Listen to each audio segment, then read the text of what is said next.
Puji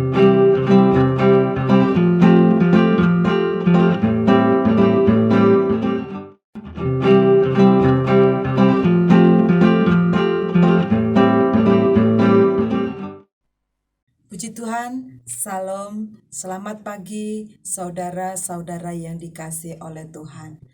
Kita bersyukur kepada Tuhan buat kesempatan pagi hari ini kita bisa bertemu kembali dalam keadaan yang sehat dan diberkati oleh Tuhan. Kita bersyukur pagi hari ini kita boleh bertemu lagi bersama dengan saya, Septi Sio Damayana Simanjuntak dari Penyuluh Agama Kristen Non-PNS Kementerian Agama Kota Salatiga. Pagi hari ini kita mendengarkan renungan firman Tuhan melalui suara penyuluh yang dipancarkan melalui radio Betani FM Holy Family Station. Setengah jam ke depan kita akan bersama-sama diberkati Tuhan melalui pemberitaan firman Tuhan. Mari sebelum kita mendengarkan firman Tuhan melalui suara penyuluh pagi hari ini, kita bersama-sama berdoa agar setiap firman Tuhan yang akan kita dengarkan bersama menjadi berkat di dalam kehidupan kita. Kita sama-sama berdoa dan bersyukur, berterima kasih kepada Tuhan. Tuhan Yesus yang baik, kami datang mengucap syukur kepadamu. Pagi hari ini Engkau persiapkan kami untuk kami memulai Sabat yang indah dan diberkati Tuhan ini, untuk bersama-sama kami mendengarkan suara penyuluh. Tuhan, kami serahkan acara ini awal, pertengahan, sampai pada selesainya ke dalam tangan kuat kuasa-Mu. Bekerjalah Engkau di tengah-tengah kami, berkati hati kami, agar setiap pemberitaan firman Tuhan yang kami dengarkan bersama menjadi berkat dalam kehidupan kami. Kami siap untuk mendengar firman-Mu melalui suara penyuluh pagi hari ini, di dalam nama Tuhan Yesus Kristus. Amin. Puji Tuhan, Bapak, Ibu, Saudara yang dikasihi oleh Tuhan, pendengar suara Betani FM yang diberkati oleh Tuhan. Pagi hari ini kita akan mendengarkan bersama firman Tuhan yang akan saya ambil di dalam kitab 2 Raja-Raja pasal yang kelima, ayat yang ke-15 sampai dengan ayatnya yang ke-22. Saya akan membacakan, Bapak Ibu di rumah boleh menyimak di Alkitabnya masing-masing. Demikian firman Tuhan.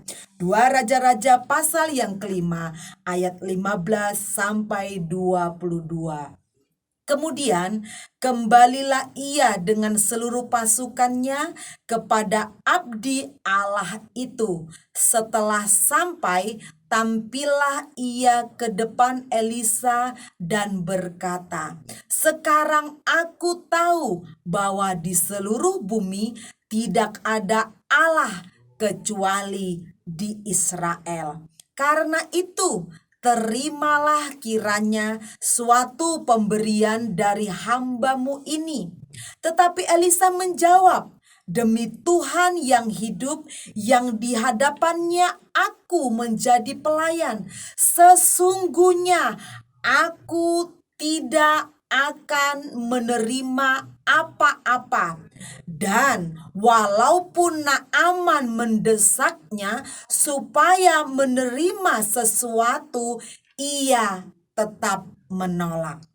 Akhirnya berkatalah Naaman, "Jikalau demikian, biarlah diberikan kepada hamba-Mu ini tanah sebanyak muatan sepasang bagal, sebab hamba-Mu ini tidak lagi akan mempersembahkan korban bakaran atau korban kesembelihan kepada Allah lain kecuali Tuhan.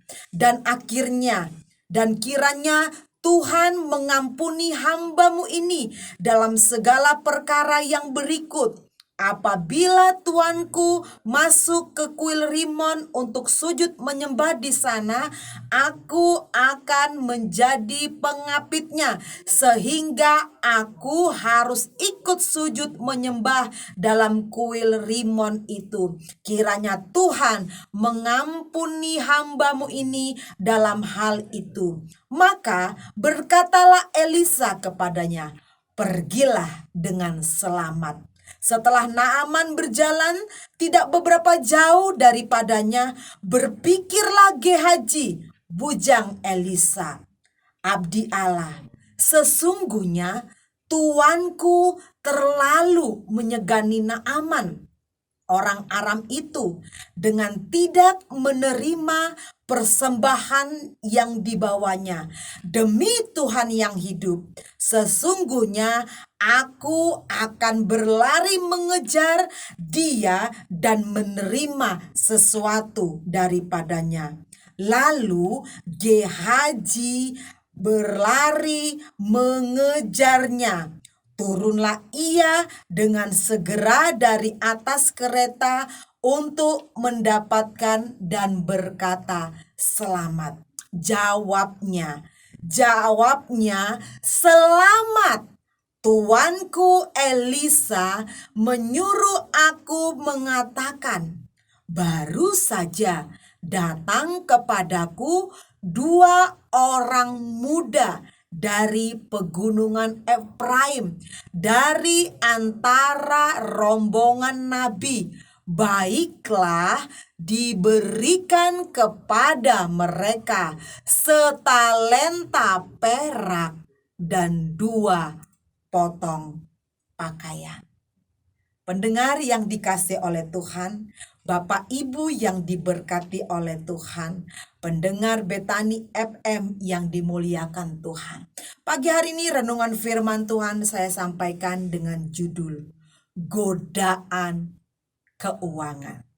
Beberapa minggu yang lalu, melalui siaran suara penyuluh yang disiarkan melalui pemancar radio Betani FM.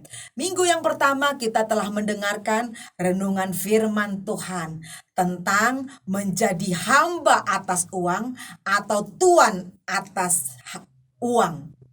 Dan minggu yang kedua kita juga sudah mendengarkan tentang fata morgana kekayaan. Pagi hari ini kita diperkuat kembali agar kita menjadi anak-anak Tuhan yang diberkati melalui renungan firman Tuhan. Godaan keuangan. Bapak Ibu pendengar yang dikasihi oleh Tuhan, berbicara tentang uang, berbicara tentang keuangan adalah sesuatu yang sifatnya sensitif. Setiap orang bisa tergoda, baik itu anak-anak, remaja, dewasa, orang tua, bahkan sampai kepada lansia, bisa tergoda oleh keuangan. Karena keuangan itu sesuatu yang sensitif, bisa menggoda siapa saja. Apa itu godaan?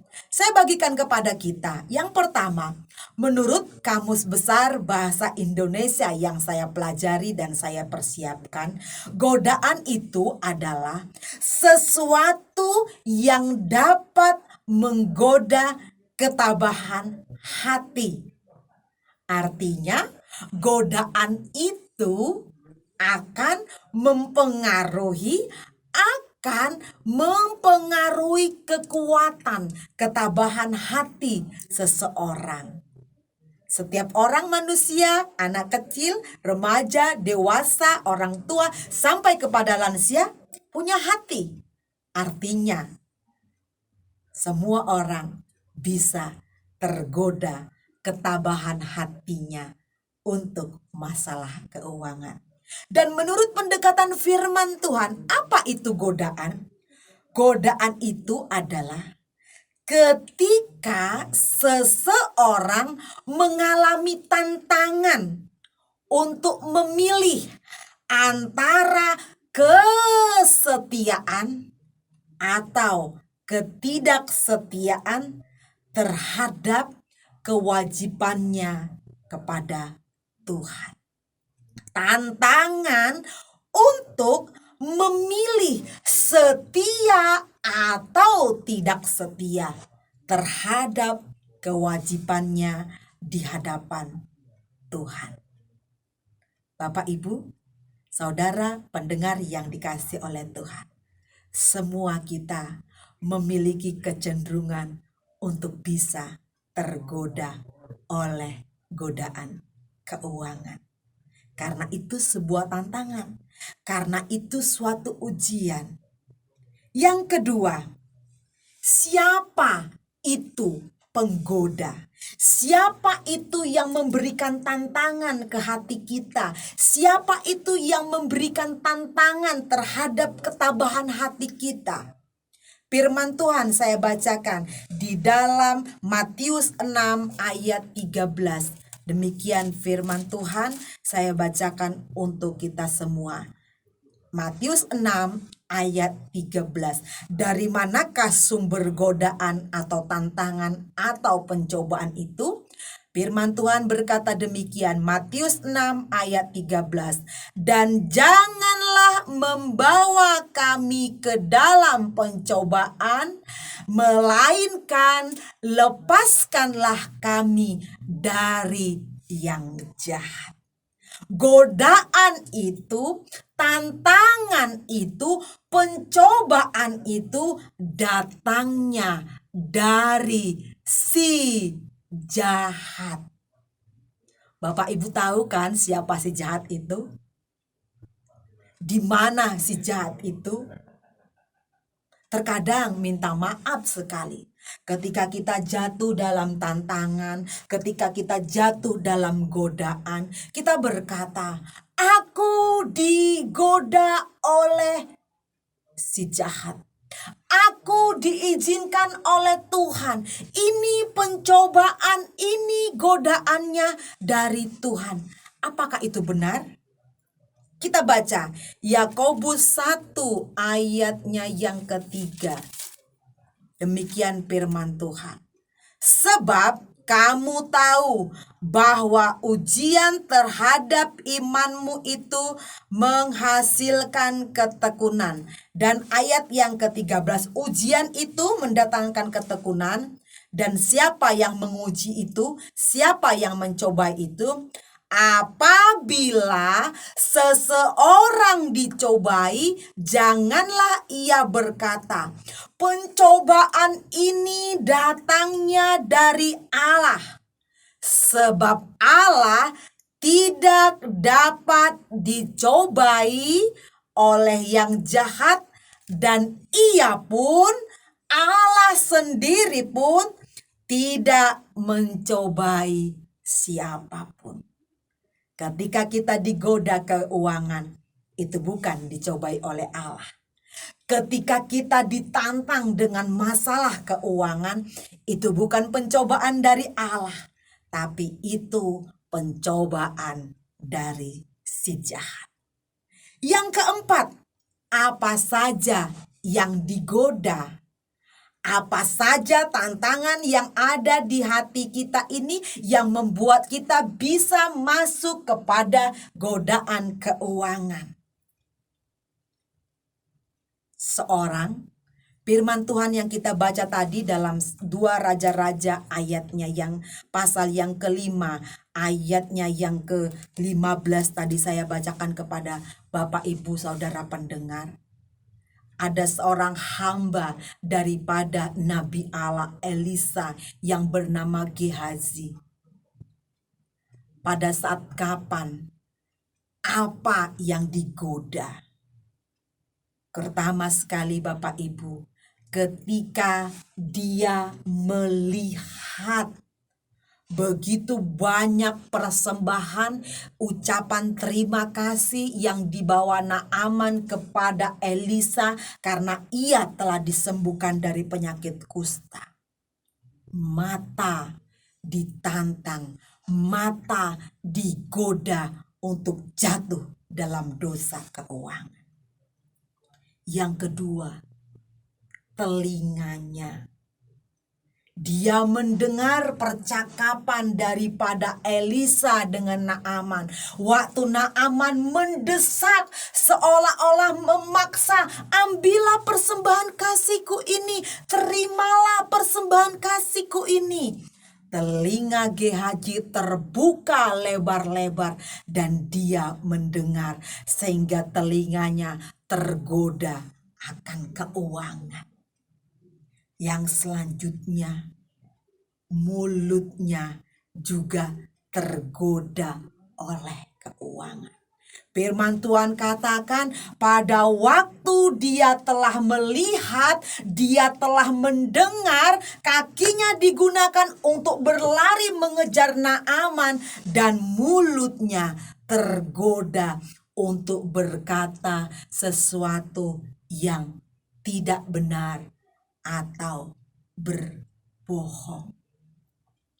Matanya melihat kekayaan, telinganya mendengar kekayaan dan keuangan, kakinya berlari mengejar keuangan, dan mulutnya pun digoda oleh si jahat untuk masalah keuangan. Kita telah tahu apa itu arti penggodaan. Kita sudah mengerti apa itu, siapa itu sumber penggodanya. Kita telah mengerti bersama, kita telah mendengarkan bersama apa saja yang digoda mata, telinga, seluruh aspek kehidupan kita. Sering sekali ada istilah di dunia ini berkata, harta, tahta, wanita. Itu yang seringkali membuat seorang jatuh dalam godaan keuangan. Kalau jika dia seorang pria, maka dia akan jatuh dalam harta, tahta, dan wanita. Tapi ketika dia seorang wanita, dia juga bisa jatuh di dalam harta, tahta, dan pria. Pendengar Betani FM yang dikasihi oleh Tuhan, melalui suara penyuluh pagi hari ini, saya mau share kepada kita mengapa konsep berpikir antara Elisa dan konsep berpikir Gehazi berbeda. Elisa dengan segenap hatinya dia tidak mau menerima sama sekali pemberian ASI, pemberian ucapan syukur daripada Naaman. Karena konsep pemikirannya, sumber segala berkat, sumber segala kekayaan, sumber segala jabatan, sumber segala sesuatu yang dia butuhkan adalah Tuhan. Tapi Gehazi, dia berpikir, Elisa hanya pura-pura malu saja. Dia berkata seperti ini di ayatnya yang ke-10. Sesungguhnya tuanku Elisa itu terlalu menyegani Naaman. Elisa terlalu malu-malu. Elisa terlalu menyegani. Itulah konsep berpikir Gehazi yang benar-benar salah di pemandangan Tuhan. Persepsi Elisa adalah persepsi Tuhan.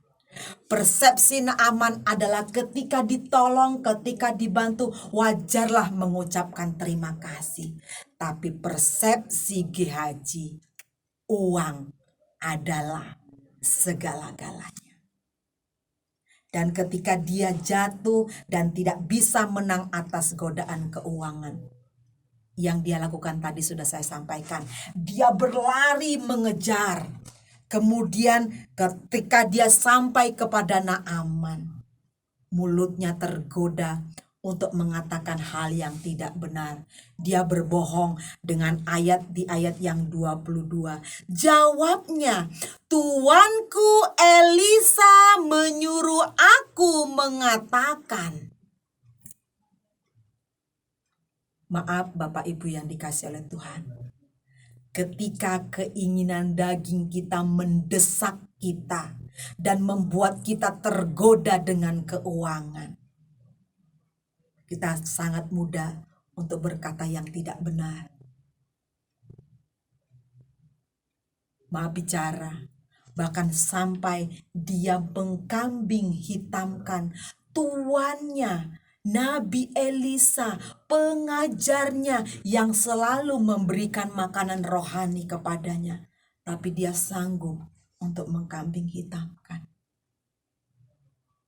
Dan dia juga membuat karangan cerita palsu. Yang sangat menyakitkan Bapak Ibu, ketika dia pulang bertemu dengan Elisa, ditambah lagi kebohongan. Satu kebohongan berpanjang dengan kebohongan yang lainnya, sehingga kebohongan itu menjadi bukit yang menghancurkan kehidupan Gehazi. Ayatnya yang ke-25. Baru saja Gehazi masuk dan tampil di depan tuannya, berkatalah Elisa kepadanya, "Dari mana Gehazi?" Jawab Gehazi, "Hambamu ini tidak pergi kemana-mana."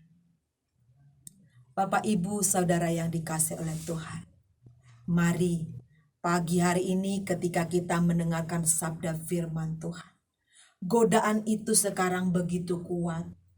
Mungkin kita sama seperti Gehazi, yang mata kita seringkali membawa kita, aku juga ingin seperti itu. Aku juga ingin memiliki seperti itu. Telinga kita seringkali mendengar ajakan-ajakan yang membuat kita, aku pengen meraih itu, aku pengen mendapatkan ini. Sementara berkat keuangan itu buruan Tuhan titipkan dalam kehidupan kita.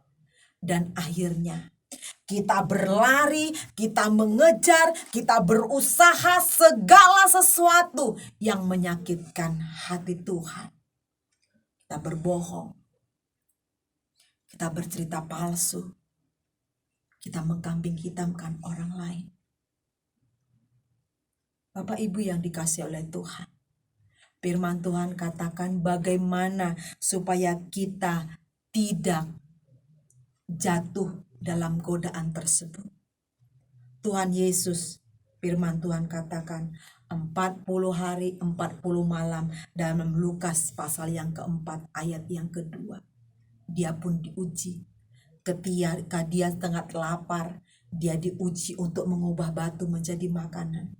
Ketika seluruh harta kekayaan di dunia ini diperlihatkan oleh si jahat di depan matanya, dia berkata, segala sesuatu itu ada dalam tangan kuasa Tuhan dan hanya Tuhan saja yang bisa memberikannya. Pendengar yang dikasihi oleh Tuhan, kita tetap bisa menjaga diri kita sama seperti Tuhan ketika dicobai, karena dia terus terhubung kepada Tuhan, terus memiliki kontak komunikasi kepada Tuhan. Dia terus beribadah bersama dengan Tuhan, memperkatakan firman-firman Tuhan, dan dia menang atas godaan tersebut. Dan yang kedua, yang saya mau bagikan kepada kita untuk situasi zaman sekarang ini. Saya kutip suatu kalimat yang disampaikan oleh seorang entertain di Indonesia yang bernama Helmi Yahya. Dia mengutip satu Alkitab, nats dalam Alkitab. Siapa teman bergaul kita, maka itu akan mempengaruhi pergaulan kita. Siapa teman kita berbicara, maka itu akan mempengaruhi pola bicara kita. Pergaulan apa yang ada di sekitar kita hari-hari ini? Komunitas orang-orang yang mencintai ibadahkah? Komunitas orang-orang yang hanya memikirkan perkara duniawikah? Komunitas orang-orang yang hanya mengejar hartakah? Komunitas orang-orang yang hanya mencari uangkah? Komunitas orang-orang yang menghalalkan segala carakah untuk meraih keuntungan? Mari kita renungkan bersama. Apabila komunitasmu telah menjauh dari kepada komunitas anak-anak Tuhan, kembali mendekat dan Tuhan akan memberkati kita. Apabila kita telah terlena dalam komunitas yang membuat kita terus jatuh dalam godaan keuangan, engkau bisa bangkit hari ini, engkau bisa menang hari ini, karena Tuhan memberikan kekuatan kepada kita untuk menang. Bersama-sama dengan kekuatan Tuhan, kita menang atas setiap bentuk godaan keuangan. Renungan firman Tuhan sudah saya sampaikan. Berbahagialah kita yang mendengar dan mau menjadi pelaku firman Tuhan. Kiranya firman Tuhan pagi hari ini memberkati kita semuanya. Terus jaga api Kristus dalam kehidupan kita, agar kita bisa menang melawan setiap pencobaan dan godaan yang menyerang kehidupan kita, terkhusus godaan keuangan. Kita akan bersama-sama berdoa, bersyukur untuk firman Tuhan, dan sembari kita akan menaikkan syafaat kita. Kami bersyukur, berterima kasih kepadamu Tuhan. Firman Tuhan sudah kami dengarkan bersama. Kami mau menjadi anak-anak Tuhan yang menang atas setiap bentuk godaan keuangan. Melalui mata kami, melalui pendengaran kami, melalui tangan kami, melalui pikiran kami, melalui pergaulan kami mau menaklukkan setiap godaan ini dengan kekuatan yang daripada Tuhan. Bahwa kami banyak bersyukur Tuhan, untuk kami memikirkan apa yang pantas untuk kami pikirkan, untuk kami meraih apa yang pantas untuk kami raih, dan kami tidak memikirkan perkara-perkara yang bukan dan belum saatnya menjadi bagian kami ya Tuhan. Kami bersyukur, berterima kasih kepadamu Tuhan.